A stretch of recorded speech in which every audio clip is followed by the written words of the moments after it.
Here's to the golden moon. Here's to the silvery sea. Most of all, here's a toast for you and to me. It's Breakfast with Bob. And Pancho Man, everybody. Welcome to day 3, Breakfast with Bob. We're brought to you by HOKA, Polar, UCAN, Velofix, Normatec, Active, Canyon Bicycles, Form Goggles, and Puman.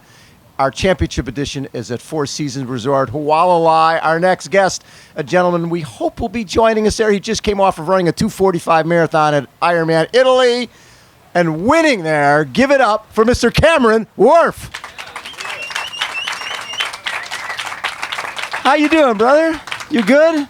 Well, I want to be. Yeah. I mean, we've known that we've known about the date of the race for over 12 months. So if you're not ready to go at the moment, then you've only really got yourself to blame. So no, I'm as prepared as I thought I could be. Now you had a crash this summer, and anytime you mess up stuff on your face, break a nose, breathing, all that type of stuff is a problem. How long before you felt like you were almost back to normal? Or are you? I still don't. I'm really nervous on the bike now. I mean, you sort of have flashbacks from it. I mean, yeah, smashing my nose. And what happened? What was the crash? I was stupid. I was too close to a car in front of me, and it pulled up to a crossing. And the person stepped out, the car stopped, and I just smacked went right in the back of the car? Yeah. Oh.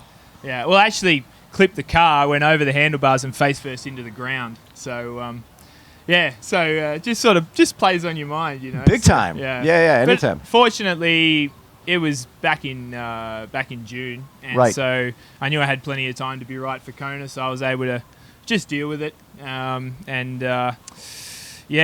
Sort of grateful that it's not a technical course out there. However, you know, the wind forecast for the weekend is pretty brutal. They're talking about it, 40-mile-an-hour gusts up there at Hawaii. So, hopefully I don't get too rattled when that happens. Well, and as a guy who was professional bike racer, before that a Olympic rower, transitioning into the sport of triathlon, but holds the bike course record here. You're a guy, if the conditions are hard, you would assume that plays into your strengths. Well, generally, you'd assume that, yeah.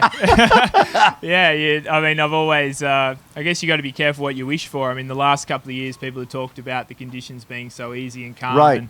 and obviously changing the dynamic of the race a lot. And yeah, I'd love to see it the opposite way, I think. I don't know. I've also heard some pretty horrific stories of what it can be like up there. So, if it blows like they say it will, you're going to have to just hang on to your handlebars and hope for the best. I remember being out here with a former professional cyclist, Steve Larson, when he was racing here, and just watching him coming down and back on the Queen Highway in those 30-mile-an-hour winds. And you know how you've got the sort of the little mountains, yep. And then when you get into the areas where the mountains are going, the drops, all of a sudden the wind would come, and everybody else was up on the top of their top of their bars, and he was staying in the drops and be blown basically that far from the lava fields. Yeah. But that just shows being a real bike handler makes a difference when the wind starts howling. Yeah, everybody sort of thinks that the advantage I have on the bike is strength. It's not. I mean, these guys, there's a guy strong. After me, Andy Dreitz, is a lot stronger than I am physically on the bike, but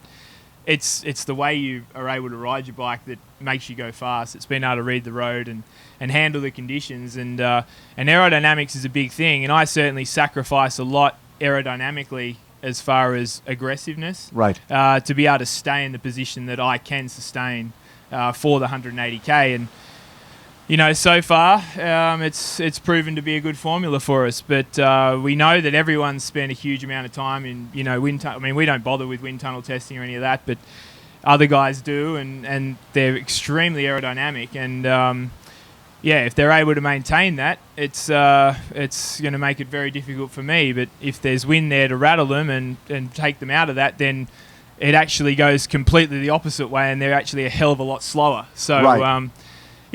It's a punt we've taken, and see what happens on Saturday. The biggest change from when we first did our interview, when you had a boot on your leg, and we're here as an age grouper, and Tim Reed was like, you should interview Cam because he's going to be good at this sport down the line. At the beginning, you basically had to learn how to run, right?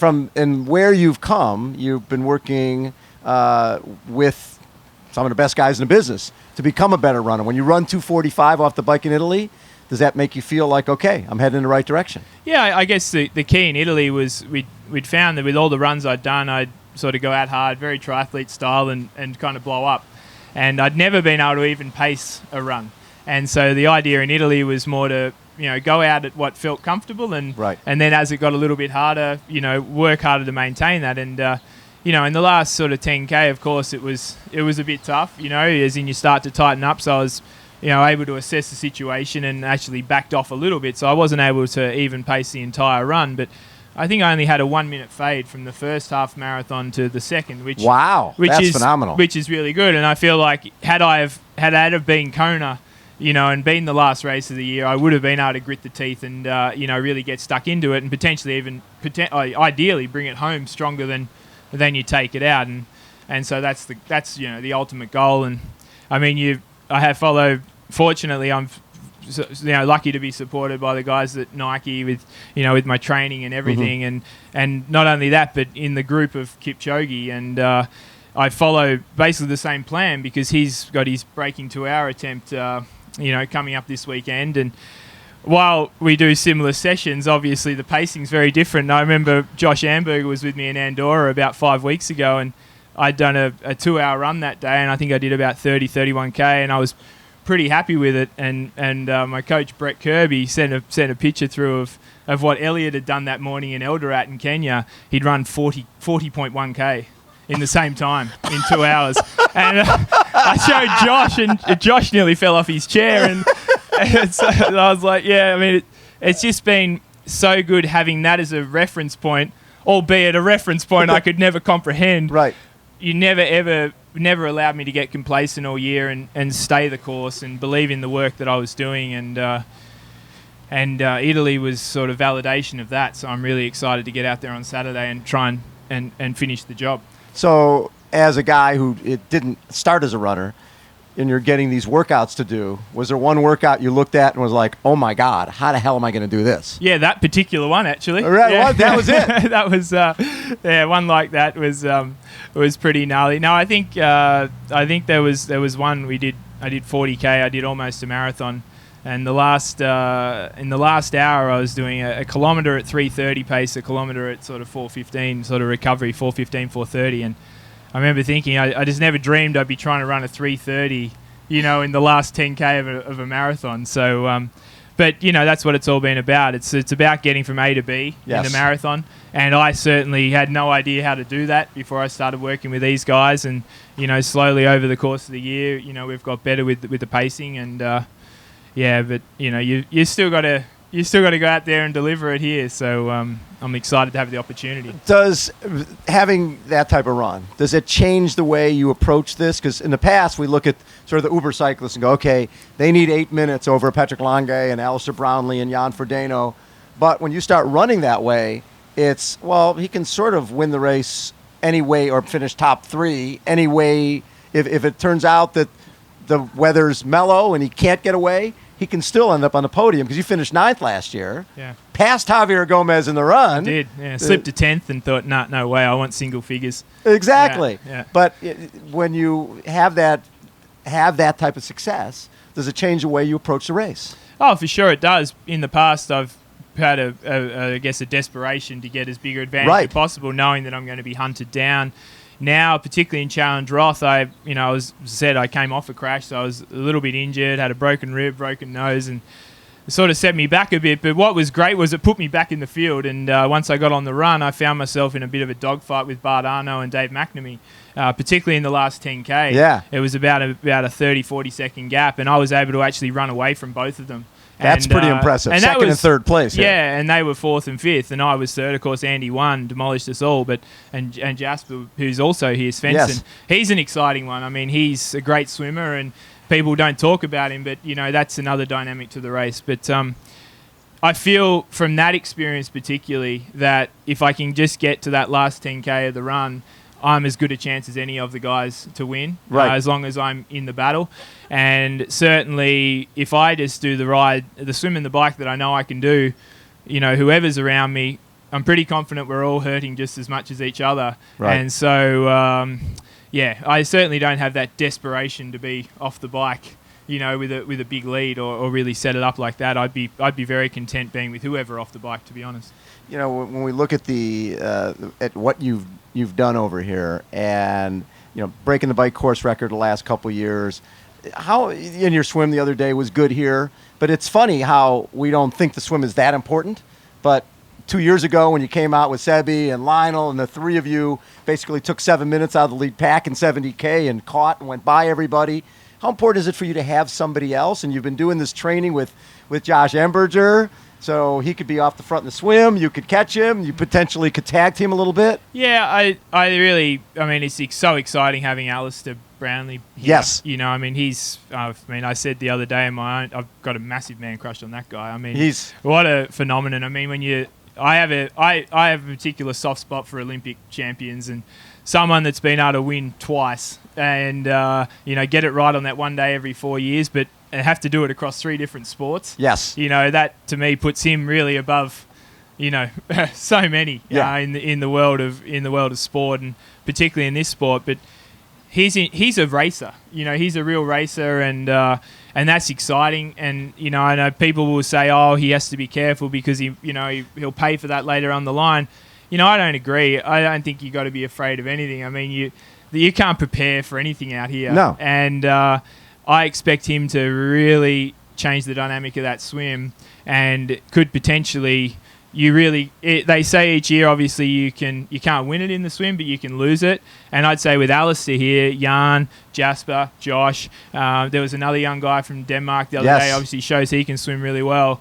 There's a much greater chance of losing the race in the swim this year. So you need to be really diligent there and be as close to the front as possible because otherwise, Alistair and Jan potentially could just they could vanish. go off the front. They could just be gone and we'll never see them again. So last year you did 8 full iron distance races, right? 8 fulls and 2 halves. And it was almost like there's this urge, I got to learn this sport. It's not like I'm 20 years old. I got to learn this sport now. Mm-hmm. What did you learn from that? Because I look at it and go, oh, my God, that's a lot of racing. That's a lot of marathons. Yeah. But you told me at one point that you learn from every time you race. You don't learn that much when you train. No. I mean, these guys have been racing, a lot of them, for 20 plus years. They've got a huge amount of experience, which I just simply don't have. And the fortunate thing for me, which is why I see Alistair as a genuine threat, is the fact that I was able to be in the lead. I led every single one of those Ironmans. Right. So you see how it's won.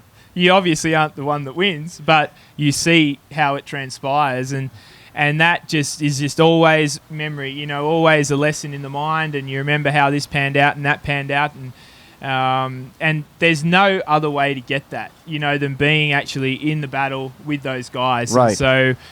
We had a plan. That was the plan. I mean, obviously this year we haven't raced anywhere near as much. No, which is cool. Much more targeted, and I've had much more success. But that doesn't say that if last year we'd taken the same approach, it would have worked out that way. And in fact, every race I did, I actually improved. In my marathon particularly, until here in Kona, I was a bit off the pace, but that was more psychological.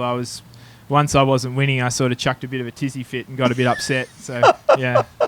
Yeah, I can admit that. You can admit that. Some people choose to walk. I chose to continue to run and still finish top 10. So yeah, I'm happy with what I did.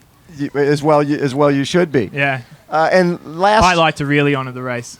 Exactly. Yeah. Exactly. Yeah. Last year, and I don't know if it was last year or the year before, when you were leading the race, all of a sudden I'm watching and I see you with a CAF visor on. I had no idea that you'd be wearing a CAF visor. But you've been to our San Diego Triathlon Challenge the last couple of years. And obviously you draw something from that. What led to you? Because this is expensive real estate. When you're got the cameras of the world on there and you're wearing our logo on there, that's something we're very excited about. Yeah, I mean, I always tell the story of, the Saturday down at your event, watching the kids get their first racing limbs and, tripping over and crashing and banging and pumping up with cuts and bruises and blood pouring out from everywhere, but just wanting to get in there and get it done again, and just gives you a whole new appreciation for what, what suffering is. Yes. what it is to do it tough, how fortunate we are to be fully able-bodied and be able to do what we do. And so spending time around your foundation and obviously the close alliance to triathlon has been a huge inspiration. In Italy a couple of weeks ago, Alex Zanardi was there, and he passed me on the run in his racing chair. In his racing chair, and he was just. I said hello to him, and he sort of acknowledged me, but you could tell he was really, really suffering. I looked at him; he had salt and everything caked all over him, and luckily we were going through an aid station, so I turned and grabbed some sponges, and then he was there. I had to chase after him, so I dropped I was at about 3-minute kilometre pace for half a K mid-marathon just to try and cool him down. But, just what an inspiration. And, it came at a time sort of late in the marathon for me. And, when you are starting to sort of, your head wandering and it's getting tough and you realise that, none of your days are like what they deal with. And they don't want you to feel sorry for them. They just get on with it. Exactly. So, it's just a real honour to be a part of your foundation and certainly show off the hat. And Cam has raised over $9,000 for CAF, by the way. Yeah. And we got new visors. Got white this year. Don't want the guy out there in black when he's leading. Want to make sure. Thanks. So last year, Challenge Roth, it was week after Nice. I think you were second or third in Nice. Yeah. Forget. Third. So third in Nice. Yeah. And decided, I'm going to do a long run at race anyways. Might as well just go to Challenge Roth the following weekend, which is a full iron distance race. And Sebastian Kienle was telling me that he's riding hard to try to catch up and try to share time with Cam, sort of go off the front. And as he went by you said something to him that I doubt Dave Scott ever said to Mark Allen. You basically said, why don't you sit back there and save your legs for the run? Yeah, I told him to save his legs for the run. I knew we were going pretty quick, and I felt that it was giving him a bit of an advantage back there. I would have loved to have seen him challenge Jan's record. It's obviously a very prestigious record in the sport, and yes. And I knew I didn't have a chance of running a 240 after that, but he did. And when he came past, I was scratching. I was like, dude, you're just slowing me down for starters, and get back there and look after your legs. So that was genuinely what I thought. So I'm pretty, I don't really get caught up in the whole racing of things out there. I'm pretty clear-headed, most of the day, and I think the way I think about things that are going on in the race are quite a bit different to the others. They all look a bit more tense than I do. Right. Because think about it, coming from world of professional cycling, you race 100 days a year. Yeah, and you're on the radio, and you got teammates around, and you're dealing with different stuff, right. And I really miss that. I really try and talk to everyone out there. I mean, I remember asking Jan back in 2017, we were going up to Hawaii, and he was wobbling around all over the road, and as I passed him, I asked him how his front wheel was working out for him because it was quite deep. He sort of looked at me like I just told him I'd abducted his children or something. So I was just trying to have a chat. Anyway. And at that race, same Challenge Roth, you talk about learning from a race. You're running along, and here comes Sebastian Kienle. Yeah. He comes by. And you thought he looked great? No, terrible. Awful, right? I thought, I was like, wow, I was telling you to look after yourself back there. I didn't think you'd look like that. And, that was the first wake-up call to say, wow, maybe you either don't go hard enough on the bike or you've just really got to harden the hell up. And then not long after that, Jesse Thomas came by, and honestly, I nearly called the ambulance for the guy. The way he was just... He looked awful, right? Oh, God, he was so far leaning forward to keep himself moving that I thought he was going to topple over. And, but he ended up running a 241, and I was just like, wow, I'm weak. So you learned from that Sebi looked awful. Yeah. Jesse looked awful. Yeah. They both ran in the low 240s.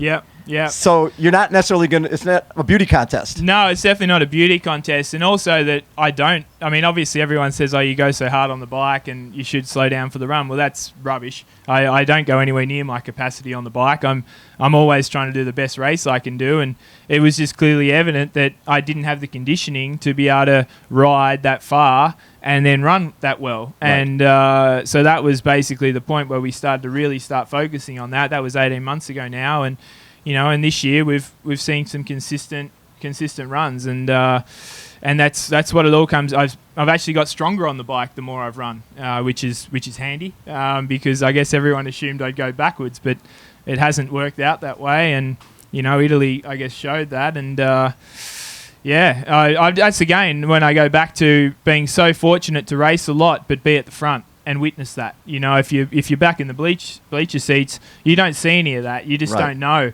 And at the time, even I questioned my coaching group and the guys, suggesting that I do those crazy schedules. But, I believe in the end it's been what's best for me. Well, and what's fascinating is when you think about it, again, it's 8 full Ironmans. And when we were interviewing you for Tri Club, said to you, that's a lot of racing. And I think your response was along the lines of, the reality is I could get up every morning and swim 2.4 and ride 112, and it would take nothing out of me. Yeah, absolutely. I mean, every day. Like all you guys too? 2.4, 112, no big deal? Yeah. Yeah, I mean, as a kid, Tim Reed and I grew up on an island, 10 miles long and half a mile wide. I mean, we were in the ocean every day. I don't think we were quite swimming that far, but he was telling me about a little island we used to swim out to, and I didn't think it was that far, but it turns out it was about a K offshore. And you guys were like, we what, just 8, 9, 10 years old? Yeah, and just paddle on out and come back later in the day, fossick around out there. So, yeah, you grow up doing that stuff. But it's not, it's not what I've done in the last 12 months that has got me to where I've got. It's what I've done since, Tim and I used to ride our bikes to school. We'd be racing around all day. We'd be in the ocean in the afternoon. It's stuff that we were doing from that age, and then you keep taking that on through life. And I've just loved exercising. I've always loved exercise. I don't care what it is. I just love it, and this sport really rewards that. What I love is, like you said, you and how many people lived on the little island that you and Tim grew up on? 300. 300 people. Yeah. And it was a little triathlon. Yeah. And you had your dad's bike, and Tim had my grandfather's. Yeah. Your grandfather's bike. Yeah. Tim had his dad's mountain bike. His dad's mountain bike, Yeah. and there was a little triathlon. Yeah. Yeah. We could both barely touch the pedals, and it's pretty simple. We swam, stroke for stroke, bit like last year. I actually got away on the bike, but then I had a mechanical, and we were coming past one of the resorts, and Tim passed me, and I was panicking because my cranks were jammed. And I just looked left and right, and I could see just a lady's bike with a pink basket on the front standing there in the bushes. So I was like, well, it's either roll or push or drop this thing and grab that and go. So, I dropped the Pop's bike, left that on the side of the road, grabbed the other one, caught up to Tim just to transition, and we started the run together. And, I've still got it very clearly in my mind running down Lagoon Road with his little duck flap waddle feet thing flapping up and down and running away from me. So, that stung. So I finally got revenge on him in Kona in 2017. You beat him. Yeah.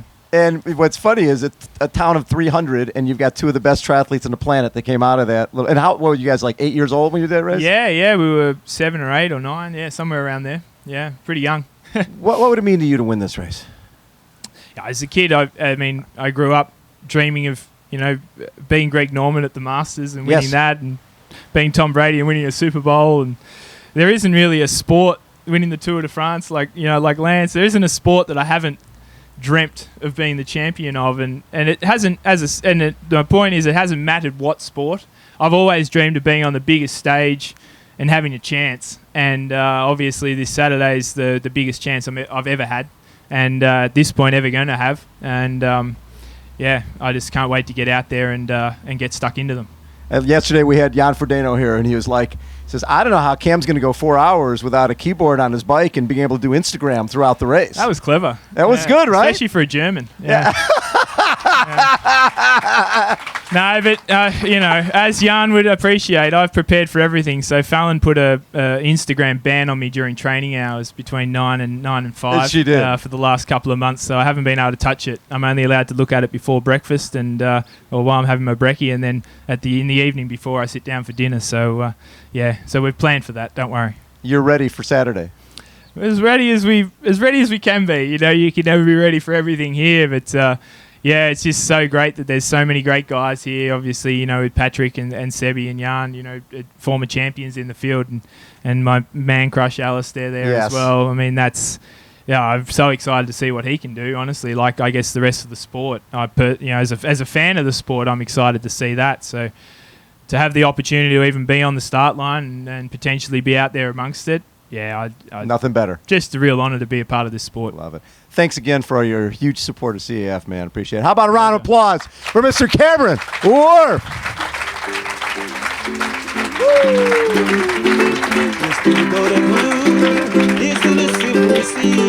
Most of all, he's close to you and to me. It's Breakfast with Bob. Poncho Man. Poncho Man, everybody! Woo!